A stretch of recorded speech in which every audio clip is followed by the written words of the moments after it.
أعوذ بالله من الشيطان الرجيم بسم الله الرحمن الرحيم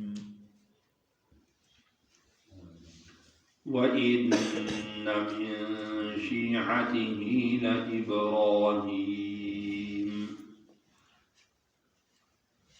وَإِنَّ اور بے شک من شیعتہ اس کے گروہ میں لَإِبْرَاهِيم البتہ ابراہیم تھے۔ جیسا کہ میں نے پہلے عرض کیا تھا کہ اللہ تعالیٰ نے اپنے مخلص، فرما بردار اور مطیع بندوں کا ذکر یہاں سے شروع کیا ہے۔ تو پہلے اللہ تعالیٰ نے حضرت نوح علیہ السلام کا ذکر فرمایا۔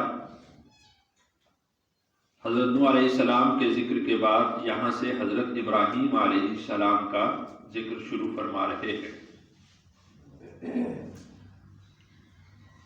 چونکہ تمام انبیاء علیہم السلام کی دعوت، ان کا پیغام وہ ایک ہی ہوا کرتا تھا۔ تمام انبیاء علیہم السلام ایک ہی گروہ سے تعلق رکھتے تھے، اور ہر نبی پہلے نبی کی تصدیق کرنے والا ہوتا تھا۔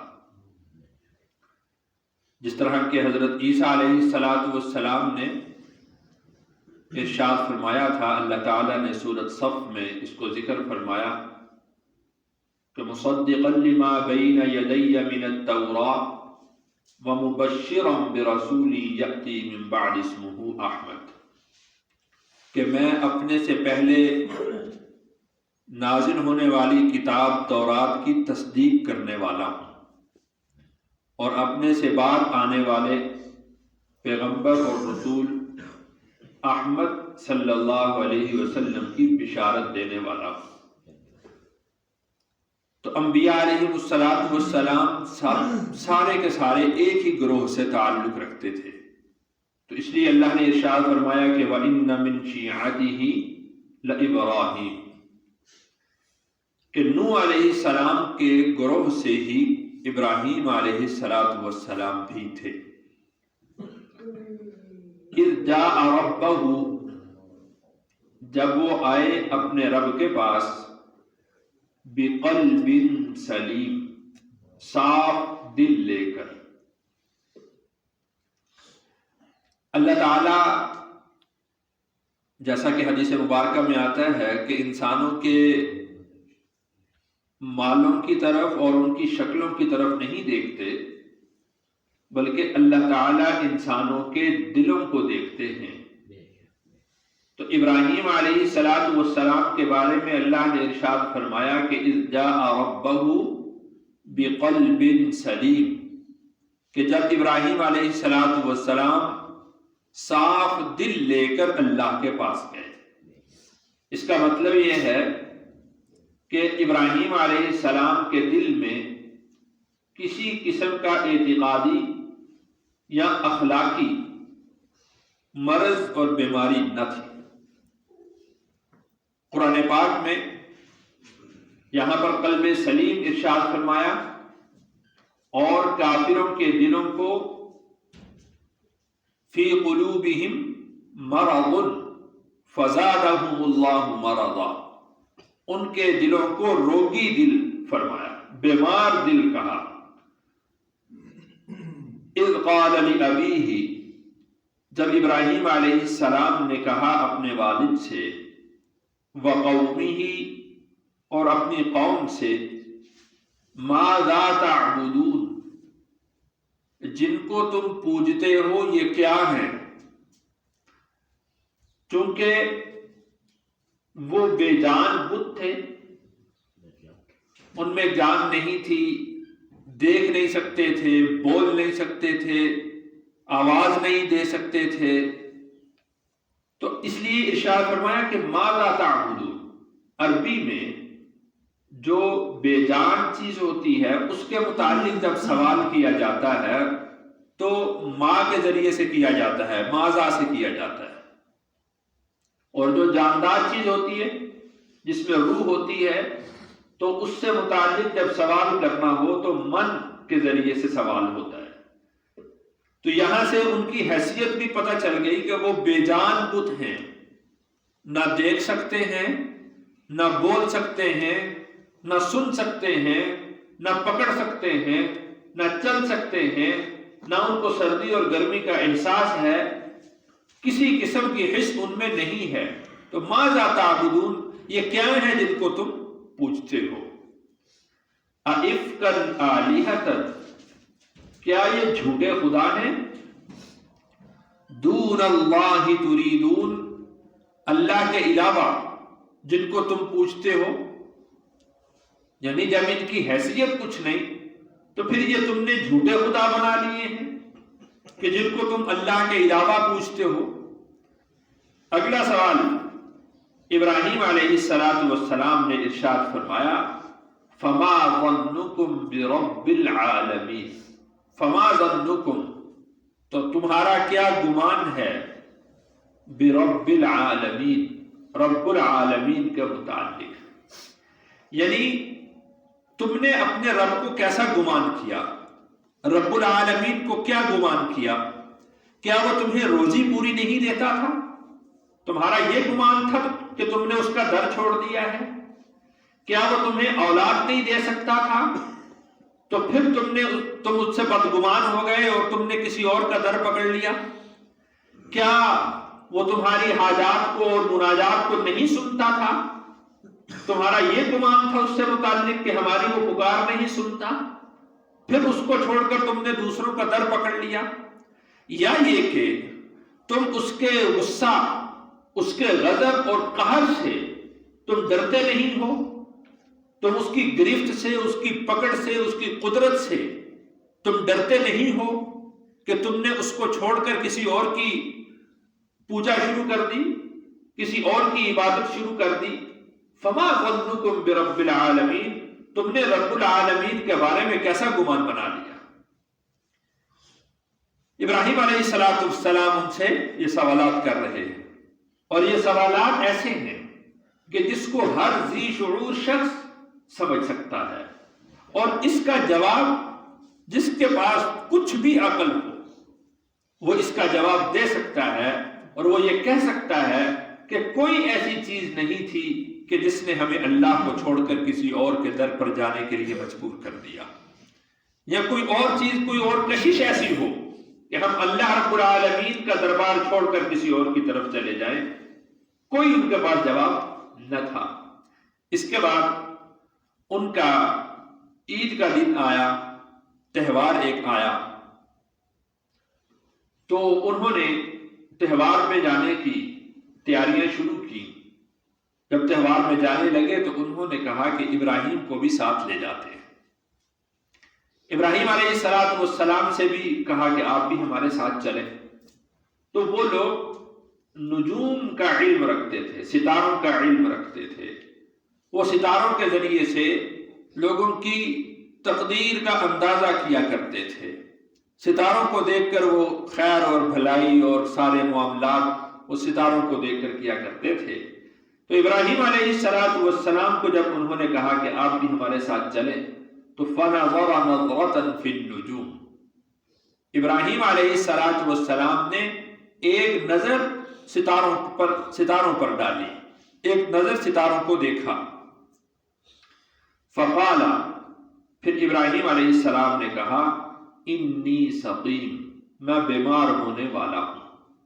یعنی جس طرح وہ لوگ ستاروں کو دیکھ کر اندازہ کیا کرتے تھے کہ اس شخص کا یہ سفر اس کے لیے خیر کا ہوگا، یہ سفر اس کے لیے شر کا ہو سکتا ہے، یہ اب بیمار ہونے والا ہے، یا یہ اب تندرست صحت مند ہونے والا ہے، یہ شخص مرنے والا ہے، وہ اس طرح کے اندازے وہ ستاروں کو دیکھ کر مقرر کیا کرتے تھے۔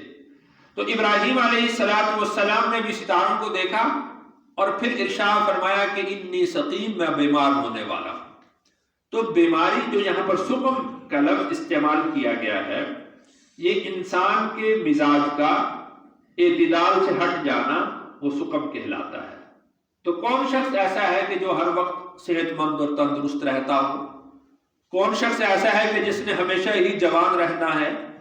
کون شخص ایسا ہے کہ جس نے ہمیشہ ہی زندہ رہنا ہے؟ موت تو بہرحال ہر ایک پر آئے گی، جوان ہے تو بڑھاپا بھی اس پر آئے گا، صحت مند ہے تو اس پر بیماری بھی آئے گی۔ تو ابراہیم علیہ السلام نے دور کی بات کہی کہ انی سقیم، میں بیمار ہونے والا ہوں۔ کبھی تو کسی نے بیمار بھی ہونا ہے، کبھی کسی نے بوڑھا بھی ہونا ہے، اور کبھی کسی اور یقیناً ہر ایک پر کبھی نہ کبھی موت تو واقع ہوگی۔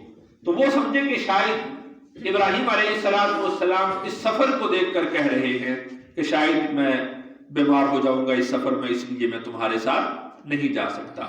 اس کو جھوٹ نہیں کہا جا سکتا، اس کو عربی میں توریہ کہتے ہیں۔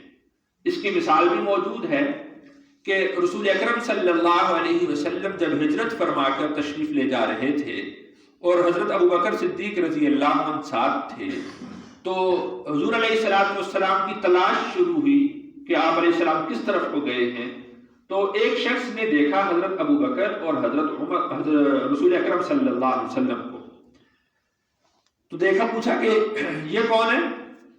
تو فوراً سے حضرت ابوبکر رضی اللہ عنہ آگے بڑھے۔ جیسے عرب کے اندر رواج یہ تھا کہ کوئی شخص اگر کسی نئے راستے پر جاتا تو اپنے ساتھ کرائے پر ایک شخص کو لے لیتا تھا جو اس کو راستہ بتلاتا تھا۔ تو حضرت ابوبکر صدیق رضی اللہ عنہ فوراً آگے بڑھے اور ارشاد فرمایا کہ رجل یہدینی الی السبیل، یہ ایسا شخص ہے جو مجھے راہ بتلاتا ہے۔ تو اس نے یہ سمجھا کہ شاید وہ عام جیسے وہ کرائے پر لیتے ہیں ویسا کوئی شخص راہ بتلانے والا ہے، لیکن ابراہیم علیہ حضرت ابوبکر صدیق رضی اللہ عنہ تو وہ حقیقی راہ کی بات کر رہے تھے کہ جو مجھے راہ راست بتلانے والا ہے یہ وہ شخص ہے۔ تو وہ شخص آپ جیسے سمجھا، تو عربی میں اس کو توریہ کہا جاتا ہے۔ تو ابراہیم علیہ السلام نے بھی اسی طرح ارشاد فرمایا کہ انی سقیم، میں بیمار ہونے والا ہوں۔ فتولوا عنہ، وہ سارے لوگ ان سے پھر گئے، مدبرین، پیٹ پھیر کر، یعنی آ کر کہا، ابراہیم علیہ السلام نے ستاروں کو دیکھا، کہا کہ میں بیمار ہونے والا ہوں، فتولوا عنہ مدبرین، تو اس سے وہ پیٹ پھیر کر چلے گئے۔ فراغ الی آلہتہم، پھر رغبت کی، لوٹے ان کے معبودوں کی طرف۔ فقال، پھر ابراہیم علیہ السلام نے کہا، الا تأکلون، تم کھاتے کیوں نہیں ہو؟ جس طرح کہ آج کل بھی آپ نے شاید دیکھا ہو کہ بتوں کے سامنے، جو بالخصوص ہندوستان میں وہ جو مورتیاں بنائی ہوتی ہیں ان کے سامنے وہ پھل وغیرہ لا کر رکھتے ہیں، تو اسی طریقے سے ابراہیم علیہ السلام کی قوم کے لوگ بھی بتوں کے سامنے نذرانے رکھا کرتے تھے، پھل اور گوشت مختلف چیزیں لا کر سامنے رکھا کرتے تھے۔ تو ابراہیم علیہ السلام ان کی طرف متوجہ ہوئے اور کہا، الا تأکلون، تم کھاتے کیوں نہیں ہو؟ یعنی تمہاری ظاہری شکل تو انسانوں جیسی ہے اور انسان تو کھایا کرتے، تم کیوں نہیں کھاتے؟ ما لکم لا تنطقون، تمہیں کیا ہو گیا ہے، تم بولتے کیوں نہیں ہو، میری بات کا جواب کیوں نہیں دیتے؟ فراغ علیہم ضربا بالیمین، پھر متوجہ ہوئے ان پر دائیں طرف سے مارتے ہوئے۔ ایک طرف سے شروع ہو گئی ابراہیم علیہ السلام، ان کی گردنیں اڑاتے ہوئے، ان کے بازوؤں کو توڑتے ہوئے، ان کو ریزہ ریزہ کرتے ہوئے، ان کو ان کی جگہ سے گراتے ہوئے، وہ دائیں طرف سے شروع ہوئے ابراہیم علیہ السلام، اور سب کو انہوں نے گرا دیا۔ تو یہ جو جرت ہے، یہ جو قوت ہے، یہ جو طاقت ہے، یہ ساری کی ساری وہ اللہ پر توکل اور اللہ پر بھروسہ کرنے کی وجہ سے بندے کو حاصل ہوتی ہے۔ ورنہ جس طرح کے وہ معبود سمجھتے ہیں، کچھ بھی عقیدے میں اس طرح کی بات آ جاتی کہ شاید یہ مجھے نقصان نہ پہنچا دے، تو یہی تو شرک ہو جاتا۔ ابراہیم علیہ السلام وہ اسی طرح مورتیوں کو سمجھ رہے تھے، اور جس طرح کہ عام ایک مٹی ہوتی ہے، مٹی کو گرانے سے کیا نقصان ہو سکتا ہے، بلکہ اس میں ان کی توہین کر رہے تھے صاحب، اور ان مشرکوں کے معبودوں کی توہین ہی کا حکم ہے کہ ان کی تعظیم نہ کی جائے، ان کی توہین کی جائے۔ ابراہیم علیہ السلام نے جو توڑا ہے یہ تو توہین ہے نا، توہین ہی کی نا، ان کو پاؤں تلے دبایا۔ اسی طرح سے رسول اکرم صلی اللہ علیہ وسلم نے جب بیت اللہ کو بتوں سے پاک کیا تو آپ علیہ السلام نے بھی اسی سنت کو زندہ کیا تھا۔ تو لہذا ان کی کوئی حیثیت نہیں، ان کا کوئی وجود نہیں، ان میں کوئی صلاحیت نہیں ہے، ان کی کوئی طاقت نہیں ہے، ان کے اندر کسی قسم کی کوئی صلاحیت نہیں۔ سب کرنے والی ذات وہ اللہ کی ذات ہے، قوت اور طاقت سب اللہ کے پاس ہے، اور ساری چیزوں کی مالک ذات وہ اکیلے اللہ کی ذات ہے۔ اللہ تعالیٰ سے دعا ہے اللہ تعالیٰ مجھے اور آپ کو سمجھ نصیب۔ الحمدللہ رب العالمین والعاقبۃ للمتقین والصلاة والسلام علی سید الرسل وخاتم الانبیاء والمرسلین۔ ربنا آتنا فی الدنیا حسنۃ وفی الآخرۃ حسنۃ